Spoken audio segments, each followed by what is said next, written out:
मैं ये ट्रेनिंग कर चुका हूँ, इसलिए मुझे कुछ काम से आगे जाना भी है। ये फिर से पीछे से कुछ लगाएंगे तो बताना, फिर जैसे अभी थोड़े बहुत कान इन्होंने पकड़ लिए, मैंने पकड़ लिए, फिर पकड़ेंगे।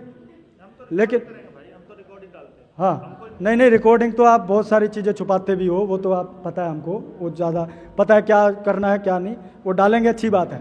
और ये जरूर डालना जो भी बोला ना कि सत्यानाश का मतलब है नमक वाला और ये सब, तो ये भी जरूर डालना। फिर मेरी आपसे प्रार्थना है।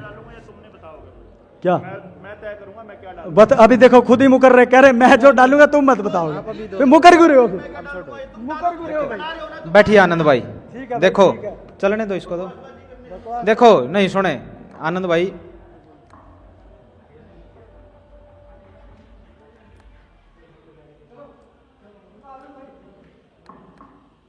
बैटरी गई है, दूसरा माइक देख लो।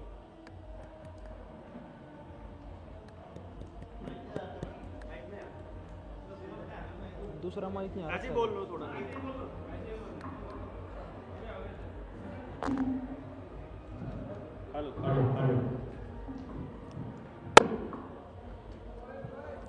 देखो आनंद भाई, बात ऐसी है, सब साथी यहां पर समझदार हैं। नहीं एक मिनट जी, बात को पूरी होने दो, ऐसा थोड़ी होता है जी। भाई के कुछ प्रश्न थे, अब उनका जवाब तो लेके जाएगा ना इधर से। हम यहां पर इस जो ये बात जो बड़ी है, इस बात को खत्म करने का ही उद्देश्य है। और पहली बात यह समझ लो सब साथी कि हम भी नहीं चाहते कि किसी को छोड़ के या तोड़ के चले, हम भी साथ में चलना चाहते हैं। लेकिन क्या बात है, जैसे आपने बोला, एक पहले मैं वीडियो के ऊपर आता हूं कि वीडियो डालना। अब पहले जो पूरा का पूरा जो घटनाक्रम यहां पर चल रहा था, वो वीडियो नहीं डाली जा सकती, वो संभव नहीं है। जब बातें 1 to 1 हो, क्योंकि जब लगे कि भाई तार्किक पूर्ण तर्कपूर्ण बात हो रही है, तो वो बात जनता तक पहुंचनी चाहिए। और सब साथियों ने आपकी भी बात सुनी है यहां पर, और देवेंद्र भाई की भी बात सुनी है। उनके मन में क्या है क्या नहीं है ये आप नहीं जानते, आपके मन के अंदर क्या है वो ये भी नहीं जानते। मैं माफी चाहूंगा इस बात को कहते हुए कि आज भी जब हम यहां पर थे, जब सुबह नहाकर भी हम वापिस आए थे, तो भी आपके बारे में मैंने एक जो चर्चा की थी उस पर भी यही बोल रहे थे डॉक्टर साहब कि भाई आनंद के पास, आनंद में मैं ये नहीं मानता कि उसमें खोट है, लेकिन उसके पास अभी समझ की कमी है। और ये बात है अभी यहां पर मैं बोल रहा हूं, इस बात को सब साथी भी इसको रिलेट कर लेंगे। आनंद भाई आपके पास अनुभव भी हो सकता है, आपके पास ज्ञान भी हो सकता है, और इस बात को मैं भी स्वीकार करता हूं कि आपके पास वो ज्ञान है। लेकिन एक बात मैं जरूर यहां पर कहता हूं कि आपके पास एक तो धैर्य की बहुत बड़ी कमी है। बातें कैसे होती हैं, जो समस्या होती, समस्या का निपटारा कैसे किया जाता है, मैं आपसे उम्र में हो सकता छोटा हूं, लेकिन उसकी समझ अभी आनंद भाई आपके पास नहीं है। और बहुत सारी चीजों की समझ आपके पास हो सकती है। जब मैंने आपसे 2 से 3 घंटे जब मैंने आपसे फोन पे बात की थी, मैंने तब भी आपसे यही बात कही थी कि आनंद भाई आपने समय भी गलत चुना है ये बात रखने का भी, यही बोला था आनंद भाई मैंने। मैं सुनिए बात 1 मिनट, मैंने आपको यही बोला था कि समय भी गलत चुना है। और चूंकि मैंने इसलिए बोला था कि आपने मेरे को कहा भी था कि मैं अपनी बात को लेकर इतना आहत नहीं हूं जितना सुनील भाई की को लेकर हूं, क्योंकि सुनील भाई के साथ आपके पर्सनल निजी संबंध रहे हैं, वो भी वहां तक भी ठीक हो सकता है। लेकिन वो किस संदर्भ में आपने कहा था वो आप जानते हो, मैं नहीं जानता।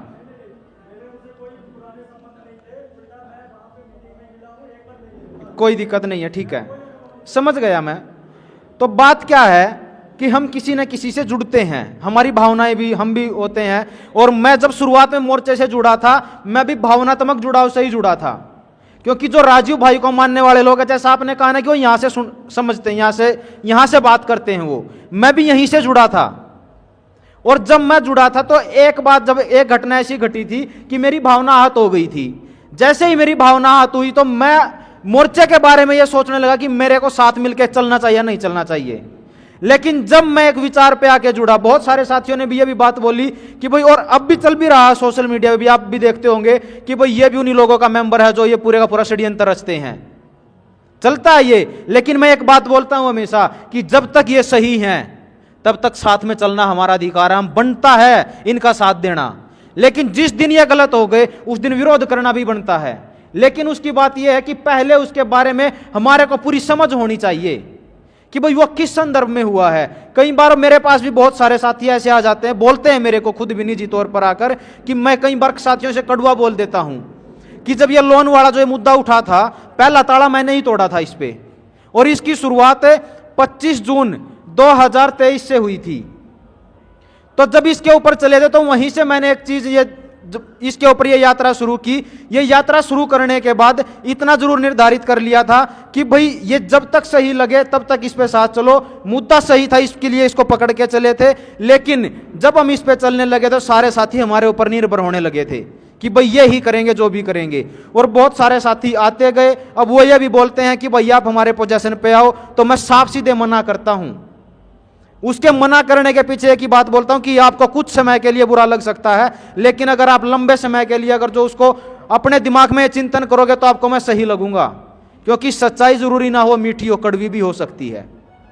हम दूसरे के खून पे, राजीव भाई ने भी बहुत बार बोला है कि हम दूसरे के खून पर कब तक जिंदा रहेंगे, वो मादा तो हमने अपने आप में लेकर आना पड़ेगा। तो इतना ही है। और जो सवाल थे मैं रिक्वेस्ट करूंगा देवेंद्र भाई से भी कि उनके जो आनंद भाई के जो सवाल थे वो तो चले गए हैं बीच से ही, आप उनके जवाब जरूर दें ताकि ये सभी साथी क्लियर जरूर हों उसको लेकर। वो संगठन का काम बहुत पहले देख चुके हैं। देखिए, आपको स्पष्ट होना चाहिए कि राजीव भाई के आसपास ऐसे लोग रहे होंगे जिसका खामियाजा राजीव भाई को मानने वाले लोगों को पता है कि उनको अपनी जान देकर गंवाना पड़ा। उनको दुश्मन ने नहीं मारा, उनको उन लोगों ने मारा जो नाटक कर रहे थे उनका साथी होने का, और असलियत में वो उनको जहर दे के मार दिया। वो नाटक कर रहे थे उनको मंच देने का, नाटक कर रहे थे देश को बदलाव लाने का, नाटक कर रहे थे देश के अंदर क्रांति का, और असल में जो क्रांति कर रहा था उसी को मार दिया। मैं किसी मंच पर जा रहा हूं, कितनी ऐसी यात्राएं रही होंगी जहां रविंदर मेरे साथ गया है, एक भाषण नहीं दिया उसने, एक स्पीच नहीं दी, क्योंकि मेरा कार्यक्रम था, मैंने बुलाया, मेरे को बुलाया था, मेरी स्पीच थी, लेकिन मैंने रविंदर को फोन किया कि आ जाओ। सचिन ऐसे कितने सारे कार्यक्रमों में गया है। क्या मैं ऐसा कर सकता हूं कि मैं किसी को भी अपने साथ ले लूं? मैं तो एटलीस्ट नहीं कोशिश करूंगा। मैं कोशिश करूंगा मैं उसी को लूं जिस पे मुझे ट्रस्ट है। मुझे इनकी काम छुड़वाए हुए, इनका घर छुड़वाए हुए अभी भी 15 दिन हो गए हैं।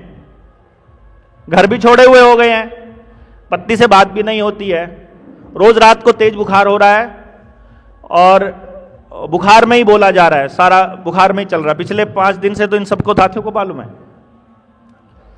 अब अगर मान लो इनसे तो मैं पैर भी नहीं दबवा सकता, सारे बराबर के साथ ही है। मैं अगर परेशान हूं और घर छोड़े हुए बहुत दिन हो गए हैं और इन लोगों को भी छुड़वाए बहुत दिन हो गए हैं और मुझे या मेरी जरूरत है महाराष्ट्र को, और मुझे अपने साथ में और कोई साथी इतना भरोसे का नहीं मिल रहा है, तो मेरा अपनी पत्नी को लाना यह मकसद नहीं है कि मैं उसे घुमाने ला रहा हूं। समझ रहे हैं ना?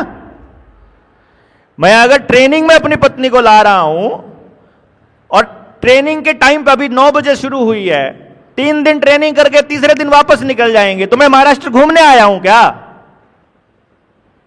मैं अगर अपनी पत्नी को घुमाने लाऊंगा तो उसका खर्चा मैं करूंगा, वरना मैं जिसको साथ ला रहा हूं उसका खर्चा उसी को करना पड़ेगा जो ट्रेनिंग करवा रहा है। रही महाराष्ट्र के पैसे की बात, मैं आपको बताऊं, मैंने इनको यह बोला है, मेरे नाम पे, मेरी क्रेडिबिलिटी पे, जनता सरकार मोर्चा की क्रेडिबिलिटी पे तुम पैसे नहीं ले सकते, क्योंकि मुझे संगठनों का अंत पता है, मुझे मिडल पता है, मुझे मालूम है कि कैसे खराब होते हैं, उनका हश्र पता है। रुपए के मसले पर और लड़की के मसले पर ही संगठन टूटते हैं। मतलब संगठन आज तक टूटे हैं तो इन्हीं 2 मसलों पर टूटे हैं, या तीसरी चीज अगर कोई चीज होती है तो मंच, माला और माइक, इस मसले पर टूटते हैं। मंच, माला, माइक का सिस्टम भी हमने खत्म कर दिया, पैसे वाला भी हमने खत्म करने की पूरी कोशिश करी है। जब हमने ये बोला है कि अभी तुम, जब महाराष्ट्र की टीम गठित हो जाएगी तो महाराष्ट्र अपनी क्रेडिबिलिटी पर पैसे लेगा। क्यों जी? मेरी क्रेडिबिलिटी पर तो मैंने बहुत सारे सामान गलत बेच दिए भाई, तो वो जो पैसा वहां रखा है वो रखा है, एक्स्ट्रा आया तो रखा है। और किसी ने अगर 75,000 रुपया अपने आवेदन का दिया है तो मैं आपको बता दूं उसका लोन भी 10 करोड़, 5 करोड़, 8 करोड़, 2 करोड़, 4 करोड़ का है। और अगर किसी का लोन 5 लाख का, 2 लाख का है, तो हम तो वीडियो में बोलते हैं कुछ देने की जरूरत नहीं है, 100 रुपए, 101 रुपए, ऐसा कोई होगा? कितने दिए? कुछ नहीं दिया, ऐसा भी है। 500 दिया, 500 में भी बनाया है। वीर सिंह ने फ्री भेज दिया। हाँ, कितना? 5000। 5000 का भी वो आंकड़ा जो आनंद बोल रहा था वो मैंने इसलिए रखा था, मैंने कहा यार लोग बेवकूफ समझते हैं, फिर हमको स्वाद लेते हैं, मजे लेते हैं। मैं मजे लेने के लिए मैसेज, मेरा एक लोन है कर दो सोल्व, मजे देने के लिए थोड़ी बैठे हैं हम यार। कुछ तो अपना कंट्रीब्यूशन दोगे इस यात्रा के दौरान, कुछ ही तो दोगे।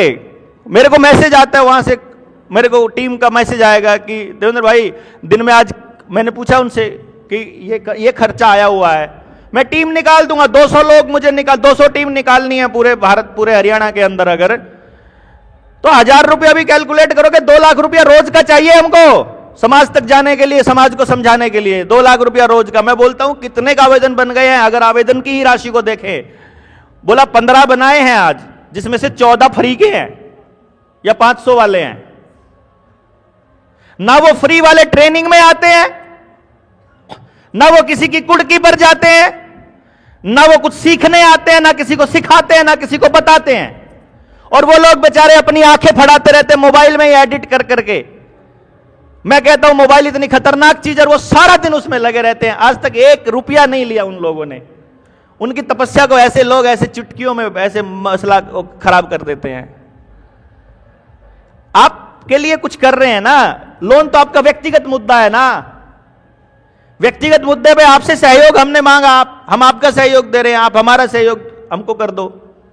उसका हिसाब कौन सा बनता है भाई तुमको देने का? हमारी क्रेडिबिलिटी, तुम्हें हम पे यकीन नहीं है, मत दो, बात खत्म नहीं है।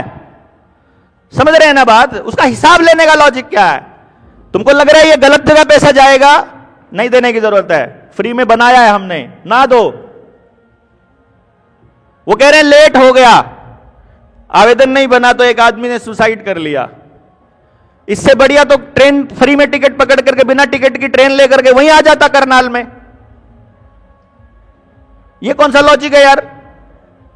हमारे आवेदन ना बनने की वजह से, मतलब आवेदन तो बनने की नौबत जब आई जब वो लोन चुकता नहीं कर पा रहा था ना, तो हम पे उसका आरोप लगा रहे हैं कि उस आदमी की मौत के जिम्मेदार हमें, हमारा आवेदन में लेट होना है। देख क्या लॉजिक है यार। समय पर आवेदन ना बनने के पीछे बहुत बड़े रीजंस हैं, बहुत बड़े रीजंस हैं। मतलब एक आदमी को कुछ इंफॉर्मेशन भरने के लिए बोला, वो इंफॉर्मेशन भर के ही नहीं दे रहा है। मेरे पास कंप्लेंट आई कि मैंने 1 महीना पहले आवेदन दिया था और मेरी आवेदन नहीं बन के आया। मैंने कहा किसको भेजा था? वीर सिंह को भेजा था। मैंने वीर सिंह को भेजा, मैंने कहा क्या चक्कर है, इस नंबर से आया होगा आवेदन। मेरे को स्क्रीनशॉट भेजा, उसमें सिर्फ इतना लिखा हुआ था मेरा लोन है, उसका आवेदन लगाना है, बस। बोला मैंने इससे जानकारी मांगी है कि कितना लोन, कब लिया, क्या, वो तो बता दो। वो मैंने मांगा, इसका जवाब ही नहीं आया आज तक। मैं कैसे बना दूं यार आवेदन? किस चीज का बनाना है वो तो बताएगा ना अगला आदमी यार। कोई है इनमें से, आपके में से किसी का 2-4 दिन में बन के आ गया हो? है कोई? पूरी जानकारी दी होगी तो टाइम नहीं लगता है। हां, ऐसा नहीं होता है, कुछ कमी पेंडिंग रही होगी, कोई लॉजिक रहा होगा, ऐसा नहीं है।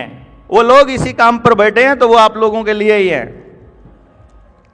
वो जो मैंने उसको आनंद को मना किया था सहयोग राशि के लिए, मैंने उसे कहा था 5000 रुपया मिनिमम रखो बोलने के लिए खाली।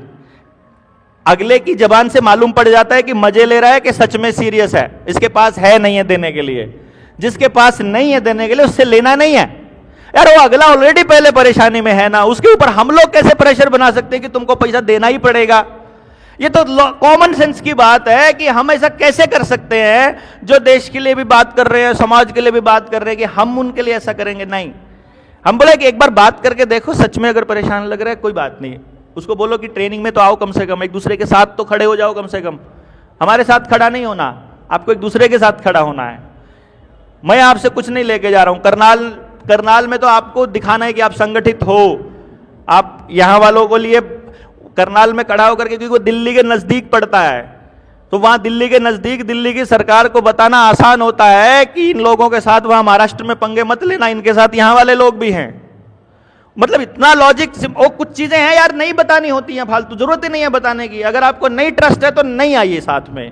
अब हर चीज में ऐसे हम तो जवाब देने में ही लगे रहेंगे ना अपने साथियों के। हमने बोला एक टीम हायरार्की बना दो, हमने ये कहा था कि इस बार हम इसकी टीम तैयार करेंगे। अब बोला किसको दोगे, यही पूछ रहा था, किसको दोगे? वो मेरा काम है, मैं किसको दूंगा? तुम्हें अगर मेरे से चाहिए कि मैं दूं, मैंने तो पिछली वहां जो एक बैंकेट हॉल में था, वो कौन कौन लोग थे वहां? आप लोग थे। मैंने अपने पास कमांड रखी, मैंने कहा नहीं, तुम्हारी टीम है, तुम लोग तय करो किसका नेतृत्व तुमको स्वीकार है। अब नहीं है इन लोगों को किसी का स्वीकार, तो फिर जो मैं दूंगा उसका कर लेना है। मैंने तो कोशिश यही करी है कि इसको लोकतांत्रिक तरीके से वैसे रखा जाए कि नेचुरल लीडर आपका जो भी है, जो भी इन मुद्दों पर और दूसरे मुद्दों पर भी बोल रहा है या बोलना जानता है या बोल सकता है, उसको हम इसका नेतृत्व दे देंगे और वो आगे आकर के मिल करके फिर आप लोग अपना तय करो अपनी क्रेडिबिलिटी पे। अब हमने किताब आपके बीच रख दी है, अब आपको हम आवेदन के लिए हमारे पास ज्यादा चक्कर काटने की आवश्यकता नहीं है। वो जैसे कि वो भाई बोल रहा था, हम आपको सारे सबूत जो हैं वो अगली जो किताब का जो अगला एडिशन आएगा, ये तो हमने जानबूझ के ऐसी रखी थी। इसमें गड़बड़ हमसे एक हो गई कि मैंने पेपर उसको बोल दिया दुकानदार को, जो पब्लिशर था, मैंने कहा पेपर दिखाओ पहले। पेपर देखा मैंने तो मैंने कहा ये वाला पेपर चाहिए मुझे। उसने बोला ये तो इंपोर्टेड है और ये बेस्ट पेपर है, तो मैंने कहा ये चाहिए हमको। उसमें आपने ग्रेस देखा होगा, बहुत अलग ग्रेस है किताब की, लेकिन जब आगे जाकर के वो जो स्कैन कॉपी जब उस पर छपने लगी तो वो क्योंकि ऑफसेट प्रिंटिंग कुछ होता होगा, वो बोला वो ऑफसेट की वजह से गड़बड़, क्योंकि वो पेपर इतना अच्छा है कि वो उसके लिए बना ही नहीं है, वो डिजिटल प्रिंटिंग के लिए बना था। Otherwise best paper of the publishing house मैंने लिया था कि सबसे बेस्ट जाए। और अगली जो किताब आने की जो चांसेस हैं, अगले जो एडिशन आएगा, जो हम इसका रिवाइज एडिशन देंगे, उसमें हम क्यूआर कोड भी लगा देंगे, साथ में दे देंगे। वो क्यूआर कोड क्या होगा, आप जैसे ही उसको स्कैन करोगे अपने मोबाइल से, तो एक डेटा जो जितने भी हमारी रिसर्च है वो सारी रिसर्च आपकी खुल जाएगी गूगल ड्राइव पे। तो आपको उसमें से जो जो चाहिए निकाल लो, कोई दिक्कत नहीं। पर एक बार PIL लग जाने दो, उसको फेल हो जाने दो या उसको एक्सेप्ट हो जाने दो, एक बार इतनी शांति तो रख लो यार। फेल या एक्सेप्ट कुछ भी हो जाए, इट हार्डली मैटर्स, लेकिन आपको अगले एडिशन में हम सारा दस्तावेज सब कुछ दे देंगे। हमको कुछ नहीं, हमने अपने लिए रखा ही नहीं है, ये मेरा लोन नहीं है, मैंने अपने लिए थोड़ी ना रखा है कि मेरे को बचना है इससे, कि मेरे को ऐसे करोड़ों कमाना है, ये मेरा कोई रोल नहीं है, आप ही के लिए है। तो आपसे ही छुपा के रखने का तो कोई लॉजिक बनता ही नहीं ना, कोई लॉजिक ही नहीं। इलॉजिकल पॉइंट्स पे मतलब मुझे जवाब देने पड़ रहे हैं, बड़ा गजीब सा लगता है।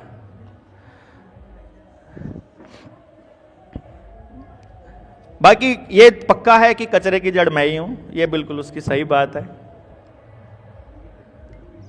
इससे मैं सहमत हूं। इस सारे ही कचरे की जड़ मैं ही हूं जितने यहां बैठे हैं, ये बड़ा कचरा है, ये छोटे कचरे हैं ठीक है।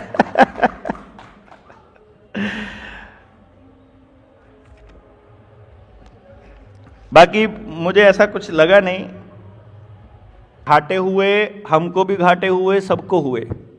संगठित रखने का, संगठित करने का एकमात्र तरीका यही है कि जब किसी साथी के साथ में कोई दिक्कत आ रही हो तो आप लोग कैसे मैनेज करते हो। ऐसा कभी नहीं हुआ कि वो मैनेज ना हुआ हो। और मैंने सभी साथियों को जो भी ट्रेनिंग करते हैं, अपने साथी बताकर जाते हैं, कहकर जाते हैं। यहाँ वालों को भी हम अब तो ओपन ही बोलते हैं, अभी अब आज ओपन बोल रहा हूँ, नहीं तो पहले ओपन नहीं बोलते थे, हम बता के जाते थे कि सारे मैनेज करो, तुम लोग नहीं मैनेज हो रहा है तो हमको बता देना। हम लोग वैसे बोलते रहते हैं कि जिसको दे के जाना है दे के जाओ, जिसके पास नहीं है वो लेके जाओ। तो यहाँ पे जो कर सकते हो भाई, आप लोगों को ये मैनेजमेंट की स्किल्स दे रहे हैं हम आपको, कि आपको एक ट्रेनिंग मैनेज करना है 3 दिन, पैसा कहां से आएगा, लोग कैसे आएंगे, लोग बुलाएंगे, किस तरह के लोग आएंगे, क्या क्या करेंगे, वो आपकी ट्रेनिंग हो रही है basically. It's not my training, ये मेरी ट्रेनिंग नहीं है, ये आपका मैनेजमेंट स्किल डेवलप करके आपको इकट्ठा करने का, संगठित रखने का ट्रायल चल रहा है। तो आप लोगों को ये नहीं लगना चाहिए कि जो सुबह हो रहा था वो जो था वो गड़बड़ थी, नहीं, ये होगा। मुझे कुछ साथियों ने बोला ये बंद करा दो। और एक बात बताओ आप, मैं अगर हैप्पी से रात को मिल लेता या सुबह आते ही उसको 1 घंटा बिठा के समझा देता, क्या वो मान नहीं जाता? मान जाता ना। लेकिन वो होने, मैंने बोला सभी साथियों को, नहीं रोकना नहीं है, ये होने देना है, क्योंकि सबको मालूम होना चाहिए इधर से क्या आ रहा है, उधर से क्या आ रहा है, क्योंकि क्लैरिटी हो जाएगी सबको। मैं नहीं बता रहा हूं, मैं अपना पक्ष रखने के लिए उत्तरदायी हूं। मेरी जिम्मेदारी सिर्फ उसकी है जो मैंने बोला है। और उसके लिए एक सवाल आया था जिसके अंदर बात हुई थी कि आप कैसे कह सकते हो कि ठेका नहीं ले रखा है, और दूसरी बात आप कैसे कह सकते हो कि कर्ज हम चुकता करेंगे। ये लाइन भी आई थी ना, इस लाइन को समझिए आप। कभी भी आप हमारा पिछला रिकॉर्ड उठा के देखिए, वीडियोस पड़ी हुई हैं, हमने कहा है आपका कर्जा वैध रुपए से हम चुकता करेंगे। हमने दस्तावेज लिख करके दे दिया कि वैध रुपए में यह चुकता करने का तरीका है। क्या किसी बैंक ने यह कहा है कि तुम्हारा दस्तावेज झूठा है? नहीं कहा है। क्या किसी बैंक ने कहा है कि वैध रुपए में तुम्हारा कर्जा नहीं चुकता हुआ है? बैंक कुछ बोला ही नहीं। जब हमने आपका बैंक दस्तावेज में सारी बातें हुई हैं, जब हमने दस्तावेज में आपका चुकता कर दिया है, अब मिली भगत करके पुलिस वाले, एसडीएम, तहसीलदार या नेता लोग या दूसरे लोग मिली भगत करके अगर आपकी बात सुन नहीं रहे हैं और वो जबरदस्ती आपके घर पे कब्जा लेने के लिए आते हैं, वहां कागज दिखाओगे क्या उसको? वहां तो संगठन दिखाना पड़ेगा आपको। वही हम बोलते हैं, चुकता हमने कर भी दिया है, लेकिन आगे आपके लिए लठ उठाने की जिम्मेदारी हमारी नहीं है भाई, वो आपकी जिम्मेदारी है, आप सबकी। सब एक दूसरे के साथ खड़े। और मैंने बोला समाज को जगाओ, समाज को उठाओ, समाज को अपने साथ खड़ा करो। समाज आपके लिए, जिसका कर्जा है वो अपनी आवाज उठा रहा है तो बैंक वाले नहीं सुनेंगे, लेकिन जिसका कर्जा नहीं है, मैं आपकी आवाज उठा रहा हूं क्योंकि मेरे पास कर्जा चुकता नहीं करना है मुझे, तो मैं धड़ल्ले से बोल सकता हूं कि इनके साथ अन्याय हो रहा है। जिसके साथ हो रहा है, जिसका खुद का आवेदन लगा हुआ है, वो कैसे बोल देगा कि वो बोलेगा ये देना नहीं चाहता इसलिए बोल रहा है, वो उसकी क्रेडिबिलिटी वहां वो डाउन कर देगा। यहां मैं बोल रहा हूं क्योंकि मेरा कर्जा नहीं है, लेकिन मैं बोल रहा हूं जितने कर्जदार है सबके साथ गलत हो रहा है। तो समाज के अगर दूसरे लोग जिनका कर्जा नहीं है वो भी जब आपके लिए बोलने लगेंगे तभी तो मजबूती आएगी। इसीलिए मैंने आपको दूसरे कॉन्सेप्ट दिए, जिससे आयुर्वेद पे निकला जाए आयुर्वेद पे जोड़ लो, जिससे एजुकेशन पे जोड़ा जाए एजुकेशन पे जोड़ लो, जिससे किसी और स्वदेशी पे जोड़ा जाए स्वदेशी पे जोड़ लो, खेती पे जोड़ा जाए खेती पे। अरे एक बार आदमी को जोड़ लो, बात समझानी आसान हो जाएगी। बात समझ में आ गई तो कल को तुम्हारे साथ खड़ा भी हो जाएगा और वहां जाकर एसडीएम से बोल भी देगा कि मेरा कर्जा नहीं है लेकिन इस आदमी के साथ तुम गलत कर रहे हो।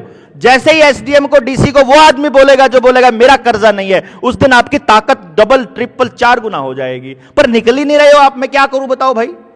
आप सोच रहे हो ये दस्तावेजों के भरोसे ही सब कुछ है। निकले, जब निकलोगे आपका किया हुआ खराब होता आपको नजर आएगा, तब वैसे दर्द निकल के आएगा कि क्या मतलब किन बातों के ऊपर हमको जवाब देने पड़ रहे हैं। तब आपको लगेगा कि चीजें खराब नहीं होने चाहिए, तब लगेगा।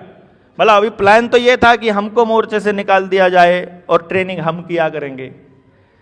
हमने बोला, मैंने जिंदगी में किसी भी संगठन को अपना नाम नहीं दिया, मैंने अपनी क्रेडिबिलिटी नहीं दी। मेरी क्रेडिबिलिटी मतलब मैं आपको ये हवा में बोलने की बात नहीं कह रहा हूं। गवर्नर्स मेरे क्लाइंट हैं, चीफ मिनिस्टर्स मेरे क्लाइंट हैं, चीफ मिनिस्टर्स, मिनिस्टर नहीं, वहां बैठा सारा स्टाफ मेरा क्लाइंट है, आईजीज, जुडिशरी में बैठे जज सब मेरे क्लाइंट है यहां मोर्चा शुरू होने से पहले। क्योंकि इतना पैसा देने वाले लोग मोटे मोटे लोग होंगे ना, मैं उनसे कभी दान मांगने, मैंने अभी क्या बोला था, मैंने रविंदर को बोला, मैंने कहा अब तुम एक काम करो 200 लोगों की टीम तैयार करो, अब लोगों के आगे झोली फैलाऊंगा मैं, जो मोटे मोटे लोग हैं ना, अब मांगूंगा उनसे पैसा कि मुझे लोगों के लिए, अपने लिए नहीं मांग सकता भाई, मैं अपने लिए नहीं, मुझे मांगना नहीं आता है, एक्चुअली नहीं मांगना आता है, और जोर से बोल के ही मांगना आता है कि तुमको देना पड़ेगा। असल में तो वो हम सहयोग ही मांग रहे हैं कि सहयोग राशि को भी ऐसे मांगता है, नहीं देना पड़ेगा। देखो ऐसे नहीं दे रहा है कोई, तो ऐसे उंगली करके मांगना पड़ेगा। तो हम बोलेंगे कि अब हम लोगों को समाज के लिए वो चाहिए, तो अब मैं निकलूंगा उधर, तुम निकलना इधर को।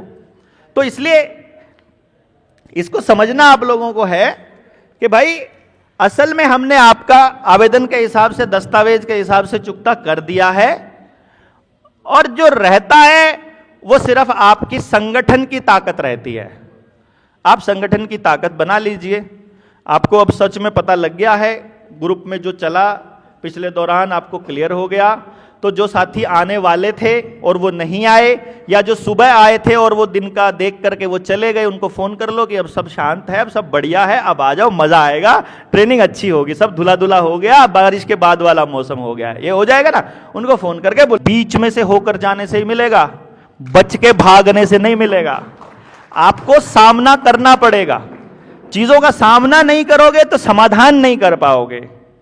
सामना करके दो ही रास्ते होंगे, या तो हम जीतेंगे या हम सीखेंगे। हारने का तो सवाल ही पैदा नहीं होता, वो तो हमें आता ही नहीं है। या तो हम जीतते हैं या हम सीखते हैं, हमारा लॉजिक ये है जेएसएम का।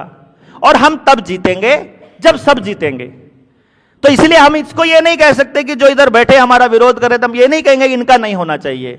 हम ये कहेंगे तुम्हारे विचार से तुमको लगता है ऐसे होना चाहिए तो तुमको करना पड़ेगा।